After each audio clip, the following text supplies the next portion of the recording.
My path, I played a lot of Danish tournaments. I also played Counter-Strike Source before, so I feel like I came in with a little knowledge about the game. Like if someone is starting brand new, then they should of course play matchmaking and learn that experience and then play Face It and stuff. But I feel like there's so many opportunities nowadays for people to join an academy team or play Face It and grind up to FPL like other people have done.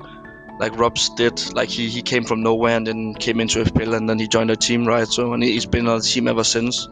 So I feel like if people are just playing the game, that then they will have the opportunity at some point if they're good enough. It's not like we don't look at new players and who's up and coming and stuff, and they get the opportunity. So just play the game, play Face It, um, play ranked games, so you can see if you're developing into a better player or if you're getting worse.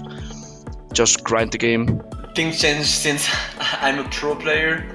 So obviously for me it was different. I did like some local lands when I got better and better. Like I joined new teams and new hates, etc., etc. So no, it's not the case. No, I think like Face It FPL has been the right way to become better and become professional. The only bad way about Face It and FPL is the team play for players, because players now are really good mechanical, but they think more about themselves than the team. They're not really good communication wise, team wise, like team play wise, etc. That's why they are not like new in game leaders. We lack in game leaders nowadays in CSGO, I feel like, and it's because of that, because the new players are not really interested by being game leaders. They're more interested by playing Face It and grind it.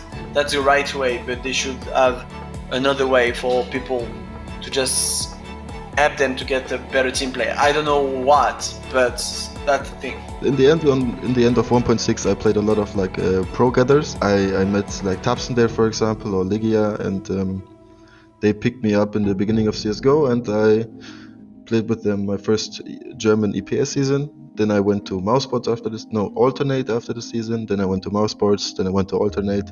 Like it was always like a back and forth, and I was always in the pro scene in CS:GO because of that. So back in the days, it was definitely attending tournaments and attending LAN tournaments around. Well, obviously in your local community first, and then getting to like just widening out your connections and then having more people to play with, and then all of a sudden there's going to be better people here and there, and then you start having more connections, and it's mainly how it is. But right now I definitely feel like FPL is the way to go. It seems like the way for a lot of young talents to make their approach onto the scene. So that's definitely my advice, just like grind tons of Face It and try and make it into FPL, and then just take it from there if you're good enough. My path was I played small tournaments, and then I eventually joined a team, and then from that team we just like grinded small leagues in CS until I got noticed by the Swedish scene, because I was playing in the Spanish scene before. And then when I got noticed by the Swedish scene, I started playing with more Swedes, and then I eventually started playing Swedish Pro League. And then I joined my first Swedish teams, and we just like grinded some small cups on HLTV. And then eventually, I got noticed by NIP, and here I am today. Well, my path was like way back, but basically like my friends were on an invite team, and I was just in the group of friends, and I like grinded a lot, and they saw potential in me, and they eventually like let me have a chance of playing on their team. So I guess for me, it was a little bit of networking and a lot of grinding for sure. But yeah, like I got to play with a group of friends that I've been playing with for like a really long time. And eventually, after I joined their invite team, we got picked up by an organization.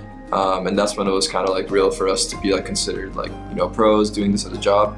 But what do I think is the best path? I think it would have to be to like grind into FPL, start streaming, start branding yourself, posting YouTube videos of your highlights, like start tweeting. Like I think all that stuff will help like your reachability in terms of people seeing you, like especially in FPL. Like let's say in Europe, like you're playing FPL and you're doing really good, and S1mple streaming to like 40,000 people, like people are gonna see your name, and if you're playing well, then they're gonna, it's gonna catch their eye. So I think playing in FPL with the other pros is the best way for sure.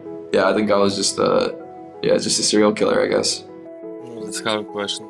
I remember I had some plans that I couldn't play Valve. No, not Valve. I couldn't play ESL tournaments, but back in the days, a lot of majors was from ESL.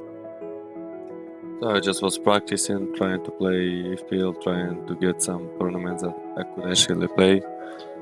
Yeah, just it was toxic. I didn't understand how my teammates feel sometimes. So yeah, I was trying to fix it in myself as well, not only in game, because everyone know how to shoot.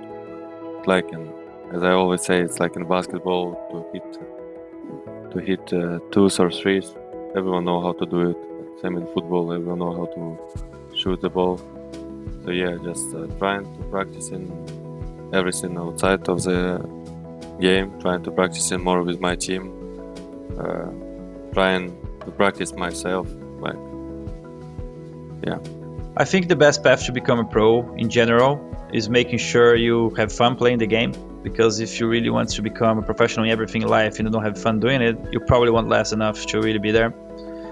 And second thing is make sure you're looking to yourself when stuff are happening in game and after the games, just to see how much better you can become with, instead of blaming teammates for stuff that are happening with you as well.